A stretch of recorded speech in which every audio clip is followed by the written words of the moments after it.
We are live on the information superhighway, glorious time zones to all. Welcome to Nothing But a Good Podcast. How you doing, Tezz? Yeah, man, I'm all right. I'm all good. How's it going your end? I'm good, Tezz. I'm good.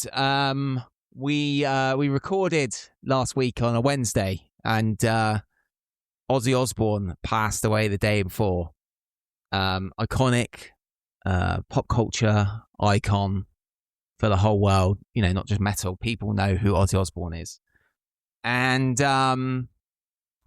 if people don't know who are listening to this, who founded the podcast recently in the last few weeks, Tezz and me, for a long time, did a wrestling podcast called The Ministry of Slam, or the MOS Network. We hosted a wrestling podcast for a long, long time.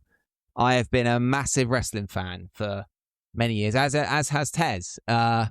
We never really wanted to get into talking about wrestling on Nothing But a Good Podcast, but I myself feel that one of my absolute heroes sadly passed away the day after we recorded.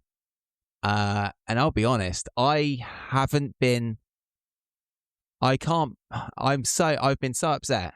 I'll be quite honest. I've been absolutely gutted. I never met the man. But I've been really, really upset about it. And I'm really quite, I don't know why. I do know why, because he was like my hero growing up. As you can see, there's a big Hulk Hogan behind me on video podcast listeners. But I've been absolutely upset. People might think, why are you upset about a wrestler? It's not real, all that sort of stuff. But I don't know, man. Like, it's part of my childhood. Wrestling is nonsense. It really is nonsense, but it's a massive part of my childhood. I think I used some of the way how he spoke to the crowd and sort of me fronting rock bands. He is the icon of all wrestling. He's got a funny legacy, but I'm just talking about his wrestling side of it. Nothing to do with Trump, nothing to do with any of that stuff. Just those moments, me and Tezz were talking. I think Tezz was the first person who messaged me. And I've been gutted, man. I have been really, really gutted about it, mate. It's every time I see stuff, I'm like upset on the SmackDown 10 bell salute and the Raw one from last night. And I dread to think what I'll be like when Steven Tyler passes away. Bloody hell, Tezz. I just felt like we had to talk about it a bit because we did our wrestling, we did Ministry of Slam, and he was an absolute legend. And although he's had a interesting few years, maybe some negative stuff, I think he did a lot of stuff for charities and a lot of stuff for a lot of people. And everything you hear is that he was a good guy. So he got caught saying some nasty stuff, but I think overall, no one's perfect, and he was a big part of something that I love and my hero growing up. So I'm gutted. Sorry, I want to get out on the internet. So I don't know how did you feel about it, Tezz? Not like me. No, not as strongly as that. I mean, yeah, obviously he was a big part of wrestling when I was growing up. He was kind of the first big superstar. He was the sort of person where, you know, if you thought wrestling in the early 90s to late 90s, you thought Hulk Hogan. And, you know, he was able to stay on top, stay relevant for such a long time. I remember him from things like Thunder in Paradise. And you actually watched it? Were you the only one? I did. Yeah, I did used to watch it on ITV. I'm pretty sure. Really? Bloody hell. It was either before or after Baywatch. Yeah, it was on ITV. It was all right, actually. Was it? I say that now. Was it like Night Boat?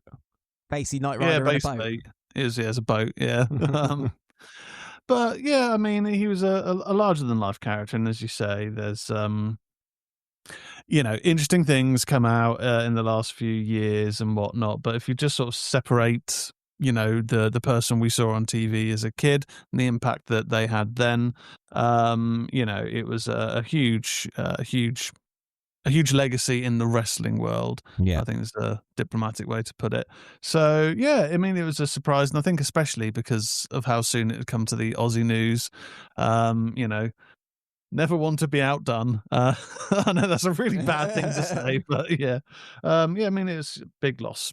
And, he was part of the whole rock and wrestling connection. So there's a bit of a music thing out there. And also, apparently, he was going to be the bassist in Metallica at one point. I think he was. Why was he not in Some Kind of Monster?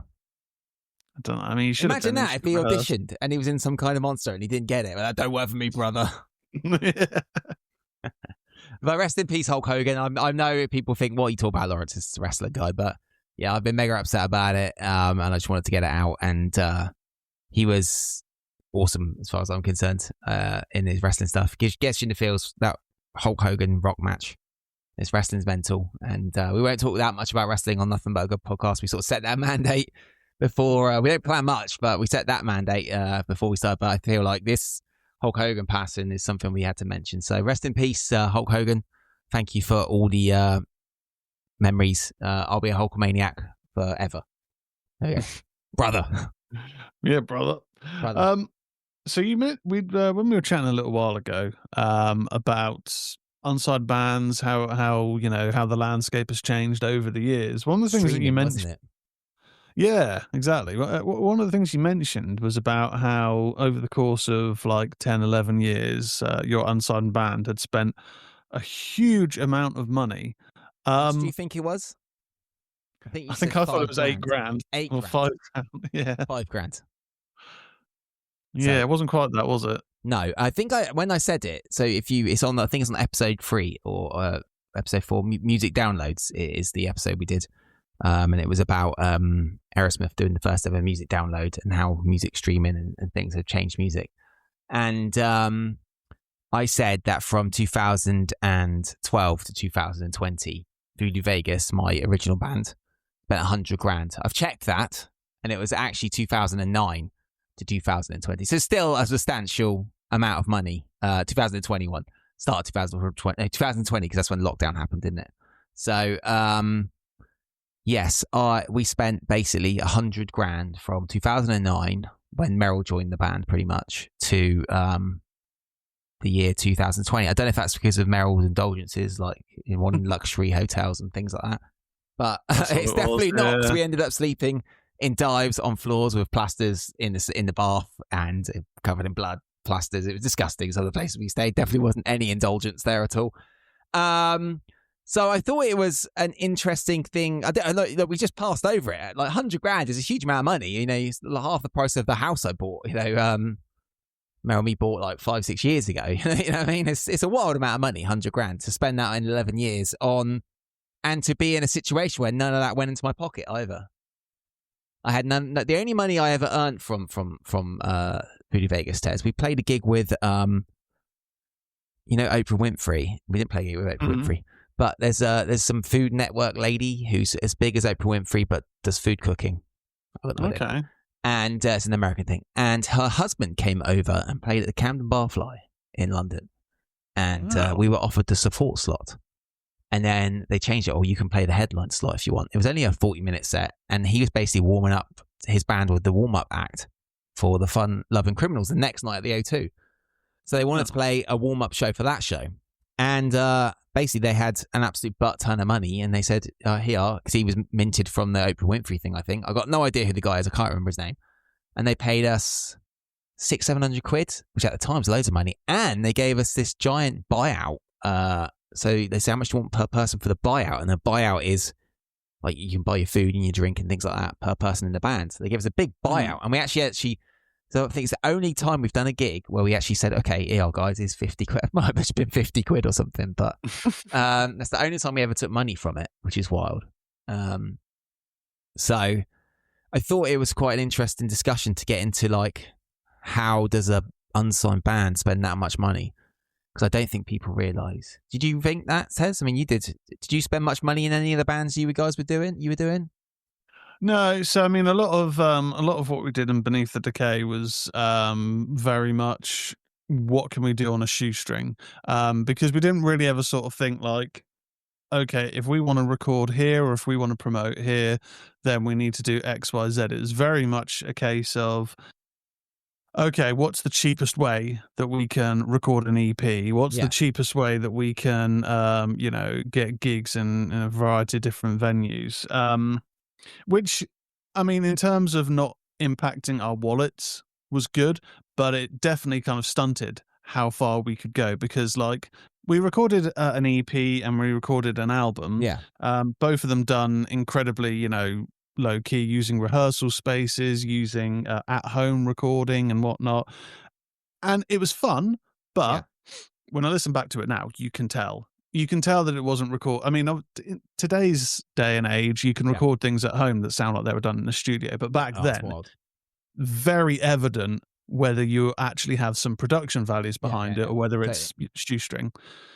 So yeah, we didn't spend a lot, but that really did hamper what we could do. Did you do many music videos? We didn't do any music videos. No, we did. We had one of our gigs was recorded. That's kind of the extent of it. We never even went down that avenue. We kind of burnt out quite quickly because a lot of the guys didn't like each other. It's just, you know, it's a very aggressive sort of music, and I think it also brought out a lot of aggressiveness. So yeah, didn't do any music videos. Right, yeah. Well, it's better to burn out and fade away.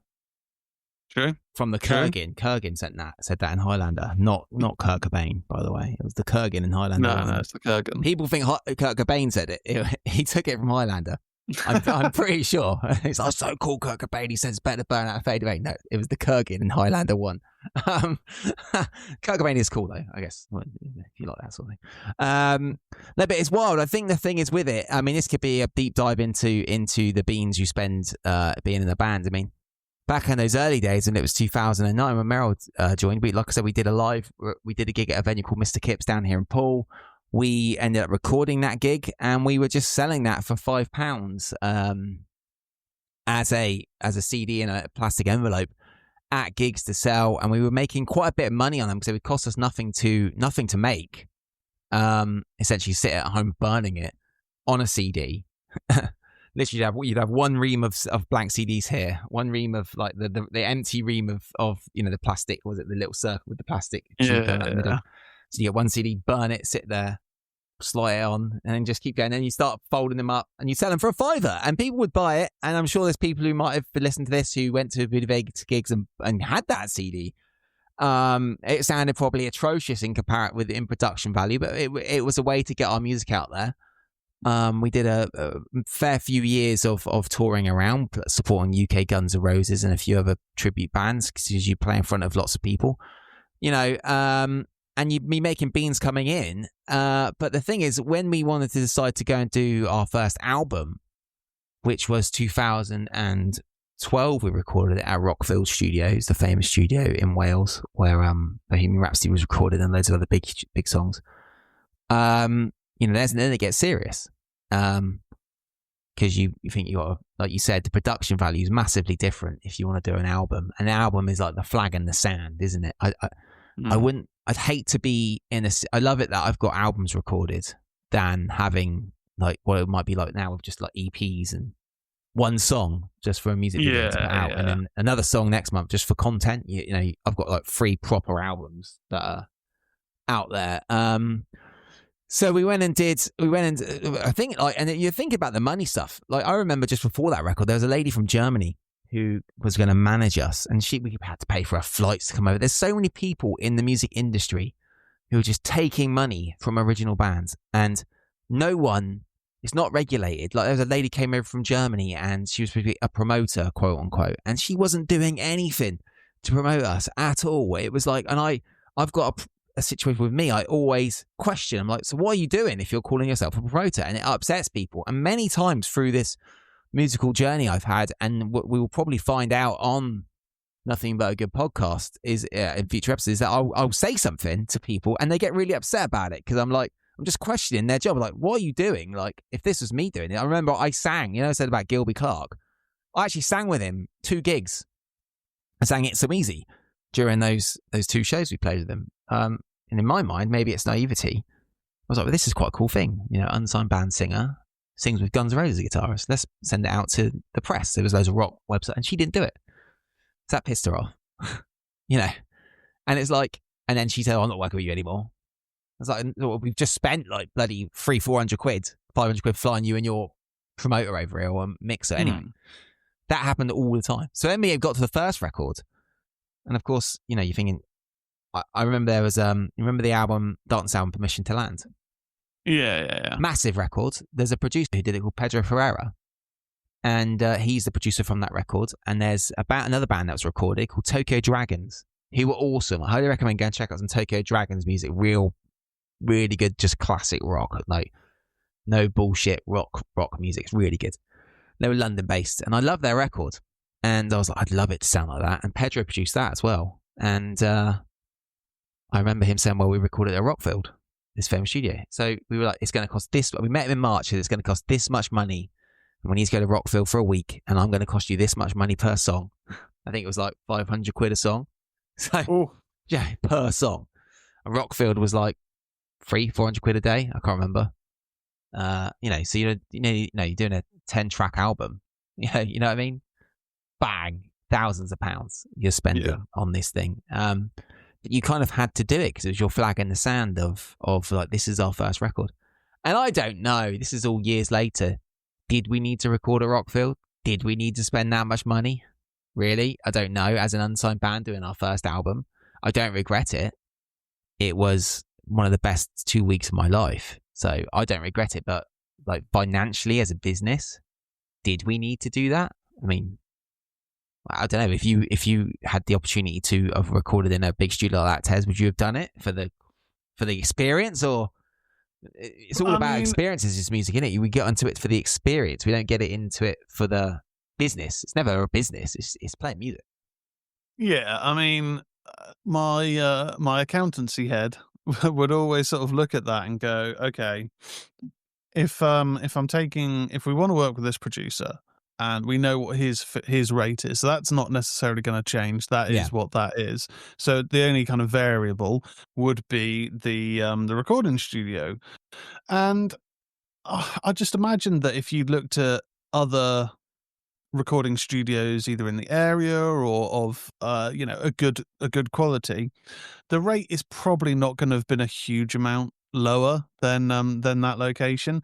And also, as you say, it's the experience. Can't really put a price on the experience. And it's also the sort of thing that could well have been a promotional aspect in terms of when the album's coming out, recorded at the infamous so-and-so studios where Bohemian Rhapsody was recorded. It's automatically like, it's a tagline. It's something that publications can use to. So if you got the average reader of a magazine, like let's say, Total Guitar, Classic Rock, Metal Hammer, whatever, they'll be reading it and then go like, oh, okay, I've not heard of this band. Oh, it was recorded at that studio. Oh, and the producer that did Permission to Land did it. You straight away, that's the sort of thing that will prick up someone's ears who knows those bands. So I can't necessarily say that I would have done it differently, to be honest. You're saying exactly what I thought like back then. And I thought that was the case. I mean, it's quite interesting. We'll dive into the Rockville thing. The thing what Voodoo Vegas did, we launched, I think I said on the previous episode, with that gardening customer who gave me some money. We did a crowdfunding campaign. I think we raised, in the end, it was about £5,000 towards the record. You're thinking, wow, that's loads of money, £5,000. Remember, we're already spending £500 a song for 10 songs. $5,000. Studio is going to cost us about $4,000 for the 2 weeks, $5,000. So we're already at $10,000 for the record. We haven't even pressed the thing because people press CDs then, and I think 1,000 CDs might have been £1,000. Because you're just going to sell it for a tenner, and you give away some to press. I mean, it's wild the amount of money you're just throwing at this machine. And what you were saying about Rockfield is very interesting, and like this is the journey I think you go through doing these. I remember we did the Rise of Jimmy Still. That's what the first record's called. We did our album launch for the pledge people who pledged for it in like September, October time. No, probably October, November time, I think it was. And then we properly released it in March. And we had the King Without a Crown video. Again, that would have cost £500, music video. PR for the album. I remember there was a PR agent in London. And, you come up to London. It's great records. We really love this record. Please come up. And you're thinking, this guy who's worked with all these bands wants me to go to London. I remember I went up there, drove up there. And they're like, come up to London. We'll have a meeting about your album. And they're saying everything you want to hear, but to promote this record, to get you into these magazines, you're going to have to pay us £1,200 a month for PR for 3 months. We'll do a 3-month campaign. And that's literally what it was. And I remember in that meeting, I met the boss of a distribution company called Cargo Records. And he didn't even, when we released our album, this is how much these people don't care. They'll tell you everything you want to hear. He didn't even put the album title correctly on all the streaming sites, and all that was listed on Amazon and stuff. Because Jimmy Silver was the first song I ever wrote. So the idea was The Rise of Jimmy Silver. Sounds weird, I know. My weird brain. So, we haven't even gone like one. I mean, I'm not going to go through 11 years of video because it'd be a ridiculously long podcast. I might have to do it in 2 parts. We'll go through the balance sheet for each financial year. Yeah. Get Tezz doing the accounts. But I mean, we've already spent from March with that German lady coming over to the PR campaign and the album. You're already at like 15 grand, 14 grand. And that's just in like March to wherever we are. I mean, it's bananas, Tezz. I think the year before that as well, we paid a buy-on to go on tour with Fozzy, the Chris Jericho band, which that was the first Fozzy tour we did. And I think we paid, I think it was £250 a show. That was before we did our album. And that was 8 shows. So that's nearly £2,000 we paid for that. I mean, it's wild. And, we're throwing this money at this machine. And I felt like people might think, what, you're mad, just putting all this money at it. But we always had sort of money coming in from the pledge, from selling stuff. We played wedding. We played a wedding once. I mean, we're not suitable for a wedding. We played a party once. All these things we played because people didn't know our music. They, wanted to hear you play covers and things. Yeah. So you're just doing what you can to, and you're writing off so much money. You're not like, oh, it doesn't, let's go to this gig. Oh, everyone chuck 30 quid in the van. It's part of being in a band.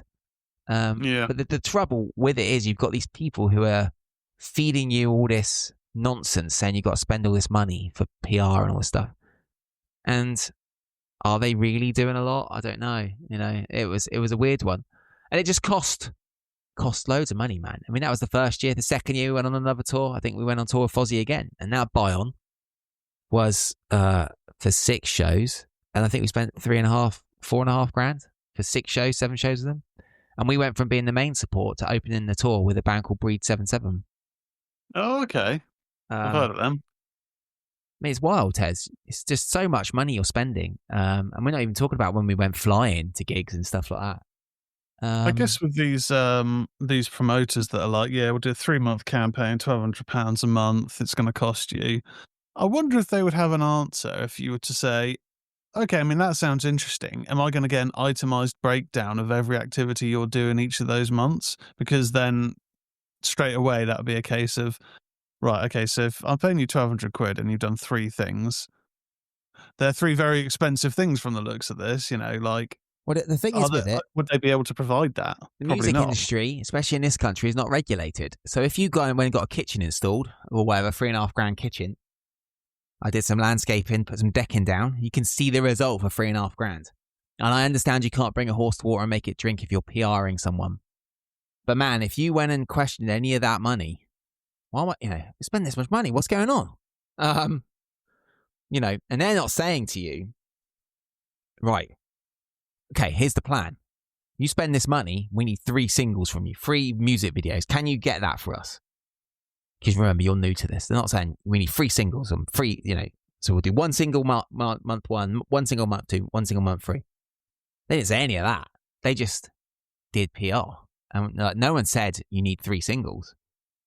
And it just ended up, so you're getting sort of like lost in this path of, like, these guys say we can get this. And you question anything. You say, well, what is it? You saying like the itemized bill of nearly 3.5 grand, or is for over 3.5 grand. Just the old boys club. So just send an email. Oh, was a new band I got. Yeah, that's a lot of it is. It's the old boys club. Everyone knows everyone. Yeah. And they just send out an email. Or check out this record. They might like it. They might not. You get reviewed. You might not get reviewed. And what does that review do? I don't know. But there's so many examples of unregulated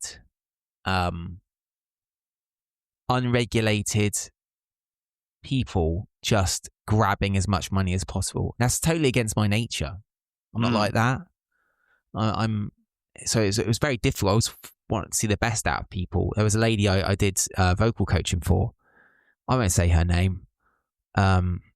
She semi got a name. When I did the first record, I wanted to do vocal coaching for our first album to try and be the best I could be. And she actually sang on the first record as well. She did some backing vocals for us. And I remember sending her all the tracks, the raw tracks, and she phoned me up. And this is just after I left that gardening job. And she said, oh, I'm sorry, darling. All your singing's completely flat. It's terrible. You need to come and do it again. And I was like, what? Oh my God, panicking. Remember, we just worked with Pedro in Rockfield.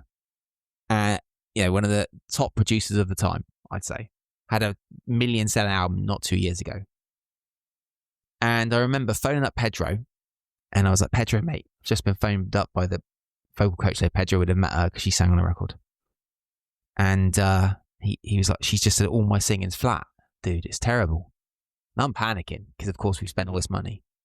And she then goes to me. So I said to Pedro, check it. I go, could you check it, please, Pedro? Remember, this is a guy we've already paid for his work. He doesn't have to do it as such. He would do it because he cares about the music project.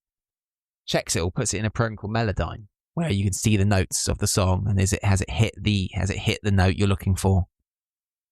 None of it was flat. We had comped when you're doing a record, you comp the vocal. You might sing the line 10 times. Whatever. One of our songs, Jimmy Silver, the lyrics is "I love rock and roll." Whatever. So you'd sing that 10 times, and you could zone in on it and pick like "I love rock and roll," each word from 10 different takes if you wanted to. So we had comped it and all that sort of stuff. Pedro checked it, and he said to me, mate, as much as she was nice, I think she's trying to get, and she said, you can come to my studio and I'll do you a deal to re-sing it. Because I think rather than being helpful to try and make you sound better or make you not be flat or whatever she's saying it is, she's trying to get a bit of money out of you to go and pay her to record the record. And it's unregulated, Yeah. It's just, and people would throw money at someone like, oh God, this lady who's up here on this pedestal thing, you've got to believe what she's saying. And it's wild because you're spending all this money. I mean, we've got 27 minutes so far, Tezz, and we've only gone into a little bit of the amount of money you could spend in the unregulatedness of the music industry. Yeah. So, I mean, I think we could probably do this as a 2-part podcast, which would be quite good to do, because I don't think we can just wash over a lot of this stuff. And I don't know how any of this sort of stuff could change or how it could be regulated. Like I remember when we paid a buy-on for Fozzy, they said pay in cash, right? Maybe I shouldn't be saying this. They said, you pay in cash. And we took a big wad of cash, mate, went on their bus and gave it to their tour manager in cash. $4,000 in cash, probably. Like, took it up for us in a big box, mate. And I remember they got Meryl to go in and do it. She was absolutely bricking it. It was really weird. Like, had to pay him in cash. Couldn't do bank transfer. Like, what's that about? You know what I mean? In £20 unmarked bills. Dude, but you're a band, wanted to get famous or grow your band. Not even famous, just grow your band because you want to be on stage and getting people you love your music.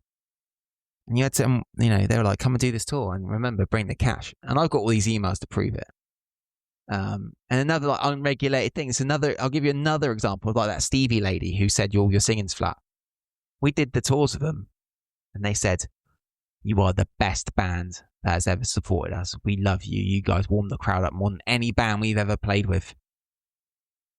Oh my God, this is brilliant. These guys are growing and we can get support and stuff. We'll grow with them too. Yeah. And then they come to us and they're like, oh, another tour's coming. It's happening. Do you want to go for the buy-on for this one? And I was like, oh, okay. And how much is it? And it was even more money. And I remember saying to them, well, they're saying we're their favourite support band ever. Is there any negotiation on the album? Because they want to see us do well. Is there any negotiation on, not the album, is there any negotiation on the buy-on? Because, we'd love to be able to do our record, but we want to do the tour. We've got to do the record, this first record. Is there any negotiation? And I remember this is one of my vivid memories of music. I remember it so vividly. that I went to a party in my friend's house. This was a Friday. I sent the email, said, "Is there any negotiation on the buy-on fee per gig?" I went to a party at my friend's house, my friend Stu. And I remember being at the party, I had my phone in my pocket, and my phone rang from Atlanta, where they're maybe managers based, whatever. And I was like, "Oh, what's this? This might be interesting." Thinking, because they've been blowing smoke about our ass, saying how good we are. Thinking, this is great. Maybe they're going to have a discussion about the tour. You know, oh, this is awesome. Guess we got the tour. Yeah. He buried me on the phone, made me feel like this big, their manager, because I offered for a bit of it. I asked for a bit of a discount on tour buy-on because we were doing our record. Remember, they're saying to us this whole period of time, "You guys are the best support band we've ever had. We really want to see you do well." And I'm saying, can they knock 50 quid off? Well, 100 quid off per gig, because it'd be good for us to grow. And I remember this, like, I was at this party, and he then phones me up and says to me, "How dare you say this, ask for money off? Do you know music? It's not buying a used car, it's business. And I've got some news for you." I remember it vividly. He goes, "It's not music, it's music business, Lawrence. And I'll let you know if we want you to do the tour after your attitude." I get that so many times. Like, it was like that, like how I made a mistake. Mm-hmm. And I bet, did he then sort of like, I bet the offer then came up again, because the idea then sort of being like, you're going to be grateful this time. Yeah, it was. Yeah, I remember. I will have the emails in my emails, because you know it's a digital trail. And that was a phone call. I got the phone call from Atlanta, popped up. I was like, "What's this?" I remember it vividly. I went out and sat in my car. And of course, we're trying to build the band. I felt so awful, Tezz, because I thought I'd messed it up for my bandmates. You know, and these people don't care, you know, that that's what they're doing. It's very unregulated. I mean, it was horrible, that sort of stuff. And there was a lot of times that sort of stuff would happen. And it's wild that this sort of, it's just unregulated, Tezz. No one knows. No one knows this stuff happens. I don't care about talking about it now, because, you know, we're doing like something different. And, you know, I've learned that the industry's kind of a bit crap and they treat people a bit pants, you know? Yeah. But when you're, what would I have been? 30 years old, just turned 30. I'm 42 now. I remember on my 30th birthday, Tezz, I was gutted. I felt so depressed. I felt like, man, the record's come out and nothing's changed. Because all these people are saying stuff to you like, you're gonna, you know, this would be great. And, you know, no one, there's not a support network. Got to learn, and they won't say it's learning the hard way, taking in knocks or whatever. Yeah. I don't know, man. It was tough times, some of that stuff. And it's unregulated, that. I mean, this isn't, I don't feel like we can get into Howard as an unsigned band. This is just a snapshot of that. And you think that will go for like 10, 11 years of stuff like that. It's wild, because you'd want to do your best. You'd want to record. You just want your best. You want to do your best, and you're trying to surround yourself in people who can make it be the best, because they've got a history of stuff being really good, and they take that. There's a lot of people in the industry that take advantage of that. And I think that happened in the theatre show I sang in too. The previous place I sang for. That was a case of that place as well. Very much so. A lot of stuff like that happened as well. And, you know, we all get into this sort of music stuff as a dream, or trying to, you know, be able to perform in front of people and have a great time and grow it into, like, water the flower and grow it. And man, like, in my experience, there's so many people who will just take advantage of that want and that love and that passion. I'm sure you've experienced it as well, doing the films and stuff you did. There is that, isn't it? It's very comparative. It's the same sort of thing when you look around at different opportunities, film projects, or getting investment, or looking at getting like your film reviewed in certain areas. And yeah, quite often there'll be this case where you get the sell job. And I suppose by the point when I was doing filmmaking, I was already a bit more, I suppose, pessimistic than I was optimistic. So if I got in contact with either an agency or a distribution company, and they're saying, yeah, we love your film, we love it, we definitely want to get it out to a huge market, get it up in shops and whatnot. But to do so, it's going to cost X amount, but that will then ensure that production costs are covered and all this, that, and the other. And in my head, I was just like, no, if you're going to be selling my film and obviously making a larger cut, why am I paying you for that? Yeah. I've already made the film and paid for the film.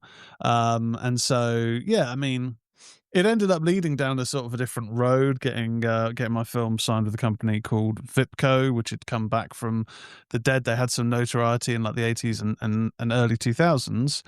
But then me sort of saying no to these people who knows, maybe they would have got it into large retailers and maybe it would have sold huge numbers. But I just got that vibe, like you say, where it's just like... Did that play on your mind that you thought, I might have effed up here saying no to these people? No, not really. Not really. I think it's because... I suppose it's like my bullshit detector started beeping, because I just sort of thought that I'm the sort of person, I don't tend to think about what ifs. I don't tend to think about what could have been, because like ultimately it's not going to do me any good in the long run, because it's not going to change the past. So in that sort of situation, I think at the time I probably thought, oh, maybe this is going to be the only company that's interested in my film, so I'll have to do that.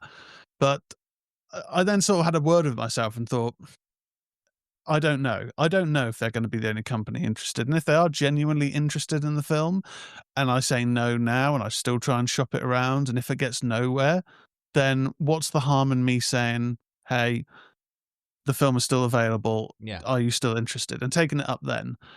Because you'll often get these situations, I'm assuming it's the same in the music industry, where the opportunity, it's a limited thing. If you want to do it, it's a great offer at the moment. I can't guarantee this price is going to stay the same. And they're doing the hard sell. And to me, I just find that off-putting. I sort of think, wait a minute, what situation would it be where this great deal only lasts, it's not like going to like a wholesaler and picking up a TV 70% off. It's not. Films are hard to make as well. You know what I mean? Yeah. You had a whole film, and they're very hard to make. You know what I mean? It's like, so yeah, I get what you're saying there. I mean, I know when we did, I'm going to say this 2012 situation and these tours and this album and these unregulated people, I'm going to jump way forward to 2018. I'd like to, through this course of podcast, get into more of this sort of stuff, but just another little example. We did our third record, Feeling So Good. And I had a big plan of like, right, well, we will get everything ready. The album will be ready. The art will be paid for. We will do music videos. We had 4 music videos. And I remember we went on tour with Dead Daisies, like I've said on the previous record, and we were talking to the band members, and we had an offer come through from a Danish website, for a Danish record company. I will check the record company on my emails. And I remember the offer we got, we had to pay to release our album. And I remember we were going on tour with Dead Daisies and Marco Mendoza, who's played in Whitesnake and played in... Marco Mendoza played with everyone. Played with Glenn Hughes. I know Glenn Hughes, they're both bass players. But Marco Mendoza has been plays in Dead Daisies. Plays all around, still touring now. And I remember sitting there having a chat with him at the backstage at the gig. And I said, the record company you're on has offered us a deal for our album, but we've got to pay for it to be released. And he was like, why? My album, I've not had to pay for my album to be released. And it's like, he couldn't believe it. And I said, look at the email. And, you know what I mean? It's like, they just saw us again as another unsigned band. Give us some money. We'll release your album. They probably wouldn't have given a shit. And So like what I'm saying, like 2011, 2012, 2013, like that period when we first started doing our proper albums and stuff. Jump to 2018, 19, and that stuff's still happening. It hasn't changed. It didn't change. And sadly, I doubt there's many people really listen to any of the albums anyway. That third album of ours is quite good. We've got 2 music videos. I mean, we'll get into the dreaded 2019 year, which I'd like to get John on board for that one because he does remember stuff really well. But man, like, we got kicked in the nuts so hard that we ended up like, we've got 2 music videos we've done that aren't even released still in 2019. For like, we would have paid 500-600 quid for them. Is another one. I'll give you one more. We'll go from that one, right? One more. 2019, we wanted to go on tour with Phil Campbell because we played with him in Nice. Phil Campbell, the Motorhead guitarist. And we recorded a video, animated wicked video called Puppet, which we haven't released it yet. He was like, oh yeah, please send me the video. Send me your new videos. I sent him the Puppet video, right? He said to me, that's awesome. Where did you get that video from? He said, oh, it was my friend Ashley sent him it, right? I'll tell you, like my streams, there used to be that little guy with the... Yeah. So it was all of us in the band animated in that. And you saw the Nothing But a Good Time gig. Yeah. With us animated for Walk This Way. So that's the Puppet video that I've repurposed for Nothing But a Good Time. Yeah. So I sent that video to Phil Campbell with the thought that we might get a tour with him. He then went and copied Ashley and got a video out, released his video, copying our video, essentially getting the Phil Campbell Bastard Sons band in his video, exactly the same as us. And I was like, well, I can't release ours now because people think I've copied you. People think, yeah. Because you'll feel Phil Campbell from Motorhead. It was rubbish, dude. Rubbish. So, and we spent 500 quid on that. Someone like Phil Campbell, the record company behind him, could be like, oh, it's fine, I'll just chuck money at it. I mean, I don't want this podcast to be the bitch podcast. I'm bitching about people, but, it's just, I'm just saying what happened. It's horrible, man. It's horrible. That is mind-blowing. I feel like we should probably do another part to this, Tezz. Oh, yeah, definitely. I mean, I think we've only really kind of scratched the surface of the manipulation kind of aspect that there is in the music industry. As you say, it's unregulated. And there really does seem to be just a surprising variety of, for want of a better term, leeches. But, just as you said then, in terms of like seeing a music video and going, yeah, I'm going to do that, but I'm going to get it out quicker. That's mine now. I told him the plan. I plan to release all 4 of these videos. We don't want to release them yet. We got them ready. We're banked for the big launch. We can do 1 a month. Bang, bang, bang. We're going to do 5, 6 a month. We had them all ready to go. We got here's 4, but hey, if you're going on tour, here's our video already. You can see it. Please don't post it out. So I told you we weren't releasing it yet. He copied. You can go and see it. It's one of his Phil Campbell Bastard Sons videos. If anyone don't know, Phil Campbell was in Motorhead. And it's an animated video of all of them. And we've got one exactly the same as that. And we did it first. And I got the emails to prove it, man. I could go show everyone the bloody emails. It is a semi like, and whether that was him or whatever it was, who knows? Maybe I'm the naive bastard sending it out to people early, but I thought people would be like, oh, this is cool. Yeah, let's get him to come and do a tour. Always hoping. But yeah, I suppose you kind of, your natural instinct is going to be to assume that, people are going to be genuine and be like, oh, that's really cool. I like what you've done there. Yeah. I'm going to support that. I'm going to, when your video's out, let me know. I'll promote it. You kind of think when you meet people and they seem really cool and down to earth that is just how they are.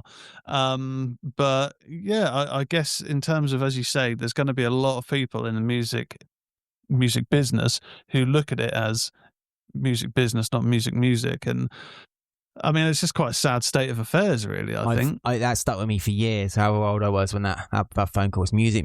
It's not music, it's music business. And I hated that phrase. I absolutely hated it. It was horrible. And to actually phone me up and try and make me, and I felt so depressed, Tezz. I was depressed. And I what these people don't realise when you're doing this, I mean, there's a amount of times you'll like walk up, you'll have time to yourself thinking, and you'll be like, it just takes you on creative people get on a semi-depression, and then these people are like burying you even more when you're thinking that they're actually going to be a help for you, because they make friends with you and they say the right things to you, and it's kind of an abusive relationship in many ways. It is. Yeah. It's not nice. I mean, I've got older now, and I don't think I'd put up with that sort of stuff anymore. But yeah, it was pretty shit. So yeah, I think maybe on that note, Tezz, we should put a pin in this and come back to it, because we always said we don't want to go over an hour, and I feel like we could be here for about another 7 hours. Yeah, I think it's definitely a topic we need to revisit, because there's a number of different areas in regards to the music business that, like I say, from my experience, we took a very kind of shoestring approach, and we weren't around for that long in the grand scheme of things. Yeah. So a lot of this is stuff that is news to me, as well as to, I imagine, a lot of people that are listening or watching this on YouTube. So we definitely need to touch back on this topic and go through a few of the other things. And also, I'm interested to hear about this fabled year. I think if we can get John on the podcast, that would be amazing, because I've heard utterings, but I don't really know anything of the story. I think you were it was early 2018, Tezz. You funnily enough, if you want to go and listen to Feeling So Good, listen to a song called How Much Is Enough, and you can hear Tezz singing on there. Tezz sings on one of our records. Oh, yeah. Whoa. Tezz is on it doing backing vocals in a big, in our friend Steve's studio over here. But yeah, man, where can everyone find you on the lines, Tezz? Yeah, so I'm Ministry of Horror on pretty much all socials. Ideally, TikTok. If you haven't got TikTok, just install it just for the sake of following the channel, just because it's getting a good bit of traction over there. But also Instagram, YouTube, and I have a podcast called The Ministry of Horror. Horror news, reviews, feature presentations that go out on Spotify, Apple Podcasts, and also YouTube. So follow me, Ministry of Horror, everywhere. Go follow this man. He's awesome. And thank you so much, Tezz, for doing the Nothing But Good podcast with me. I absolutely love doing it, and you're a great guy. So thank you so much, man. It's really awesome. If you want to come and check out the Nothing But a Good Time tour dates, check out nothingbutgoodtime.co.uk. You can see all of our tour dates all over the place. We are playing at Lingfield Racecourse on August 9th, Molan Theatre in Swanage on August 13th, and Riverroom Stourbridge on August 16th. And we're going to Belfast and Dublin at the end of August. We need to sell some tickets for those gigs. So if you are based in Ireland, come and get some tickets for these gigs. Let's rock Ireland. I know you can rock, so come out and rock with us. And if you are listening to the podcast, thank you to everyone who's listened to the podcast. Our viewing numbers have gone up since this our 6th episode now. So if you're listening and you're listening on Spotify, please, there's 2 little dots, and you can rate the show. Rate it 5 stars next to player. 2 little dots takes about 4 or 5 seconds. Click rate. If you're on Apple, please to give it 5 stars. Just write us a little review. We've had a few reviews coming through on Apple as well. All helps the podcast get out to more people. Some of these stories, I guess, need to be told as well. So maybe we can get Nothing But a Good Pulse can get the music industry regulated. Maybe we could contact a radio station. I don't know. Who knows? Who knows? Anyway, but yeah, please do give us a review on all those platforms. It really, really does help us out. And thank you very much for listening to the podcast. Rest in peace, Hulk Hogan. And brother, and little one, man. When I was doing Video Vegas, if you've probably seen me, I've always done cup in my ear. I do it. I've been doing it for years. Yeah. So yeah, rest in peace, Hulk Hogan. Thank you very much, Tezz. Thank you everyone for listening. Thank you, Lord. And we will see you guys on the flippity flop. Wolfpack in the house. It didn't play. Oh damn it! There we go. That's not playing either. My Elgato's broke. Yeah, is that the one? Didn't work, Tezz. There we go. Oh, Wolfpack isn't in the house. Right. See you guys later. Bye-bye. Bye.